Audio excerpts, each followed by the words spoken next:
Sad scenes happening in Congo as violence erupts. On January 28th, 2025, violent protests erupted in Kinshasa, the capital of the Democratic Republic of Congo, DRC, targeting several foreign embassies, including those of France, Belgium, Rwanda, Uganda, Kenya, and the United States. Demonstrators expressed anger over the M23 rebel group's offensive in the eastern part of Goma, accusing these nations of supporting or failing to act against the rebels. Let's watch this video and I'll react to the video at the end of this channel. Let's get into it.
L'ennemi pensait que nous étions ces femmes pour qu'ils viennent baiser. Il est venu jusque dans l'aéroport.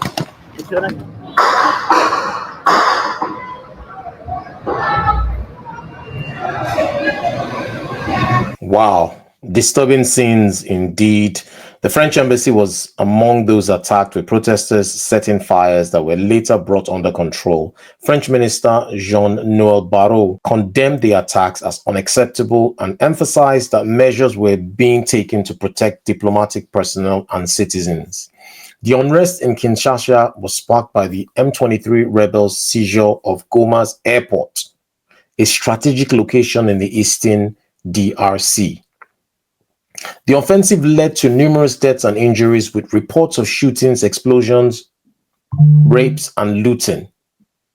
Hospitals in Goma have been overwhelmed by the influx of injured individuals. In response to the escalating violence, the U.S. Embassy advised its citizens to leave the DRC while commercial travel options remained available, warning of potential roadblocks and protests affecting routes to airports.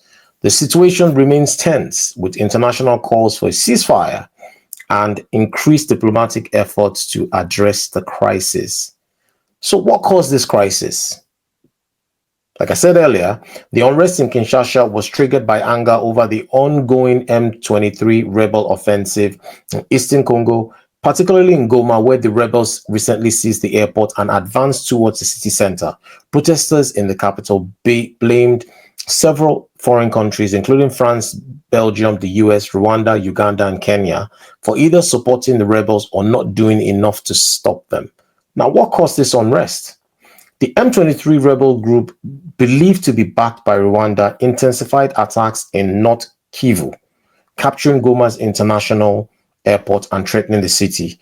This escalation led to the mass killings, rapes, and lootings, displacing thousands. The Congolese army struggled to repel the rebels, fueling public frustrations.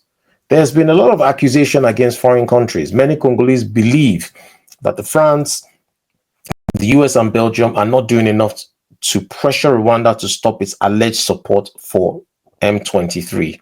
Rwanda has repeatedly denied backing M23, but UN reports have linked them to the rebels. So what's going on?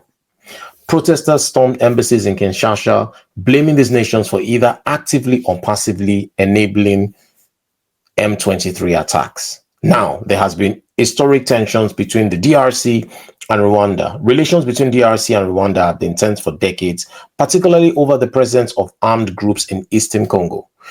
Rwanda accuses Congo of sheltering Hutu militias responsible for the 1994 Rwandan genocide. That time, remember that? while Congo accuses Rwanda of exploiting its mineral wealth. I knew money has something to do with it, through rebel proxies like M23. The East African Community, EAC, and the African Union have tried to mediate peace talks, but ceasefires keep breaking down. Western nations have been criticized for not exerting enough pressure on Rwanda to withdraw its alleged support for M23, which Rwanda denied, like I said earlier. Many citizens feel President Felix Tshisekedi government is failing to protect civilians in the East, allowing rebels to overrun key cities. The recent election results were also disputed, adding to the political tensions on ground. Now, the US and France have condemned the embassy attacks, while the Congolese government has deployed security forces to restore order. Meanwhile, M23's offensive in Goma continues, raising fears of further violence and humanitarian disaster. What do you guys think? What are your thoughts on this crisis? Really, really crazy.